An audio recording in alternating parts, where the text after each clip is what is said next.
Hi parents. A lot of you are in a situation you never thought you'd be in, trying to homeschool. And as an OT, as a homeschooling mom, I thought it actually is a really great time for some bad habits to be broken, for some good teaching to happen, for long term, just being able to write better, faster, without fatigue when your kids get older. There's some big things that you can do now to solve some problems that have probably already cropped up. So when we talk about handwriting development, we tend to start out with a palm or grip, and then we go out to our fingers, and then eventually we start to use the ends of our fingers. The problem is that if a child starts to use a pencil before they have the skill level, they may be, as an adult, still writing like this. So how can you tell if your child's ready to pick up a pencil? There are a couple of ways. If you look at my hand, I have arches that go across this way and this way in my hand.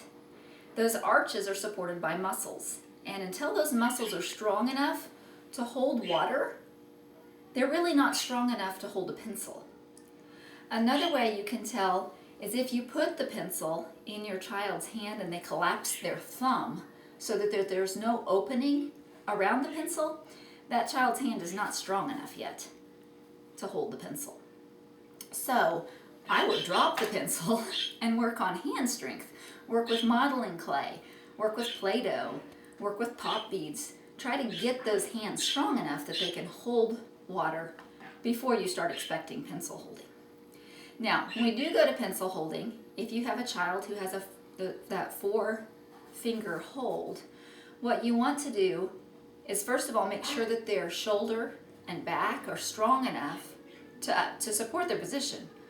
If they're moving with their whole arm, that's a good indication that they haven't developed the upper arm strength. So this is a great time to do crab walks and bear crawls and even a wheelbarrow walk to develop that kind of strength so that they can hold this still and move out here.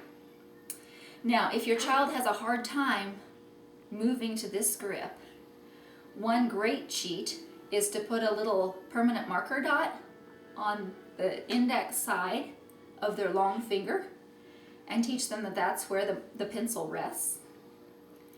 You can also have them hold, if they try to put all fingers on, you can have them hold a little pom-pom or just any small object, paper clip, in that ulnar side, their pinky and ring finger side. And that can help them curl this part of the hand, because this should not be involved in the writing. It can support, but it's not actually making contact with the pencil. Now this is America's traditional pose right here.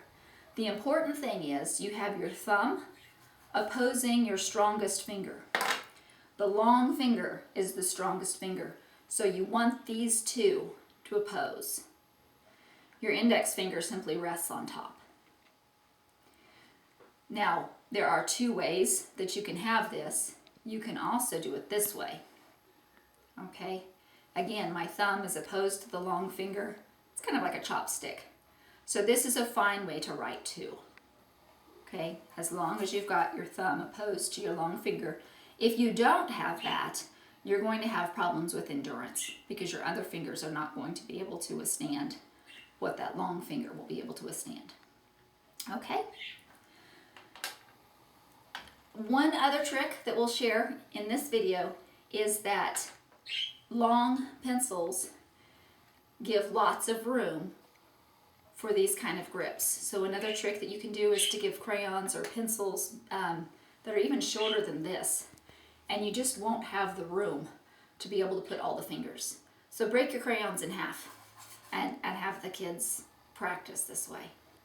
All right, that's all for now. Bye.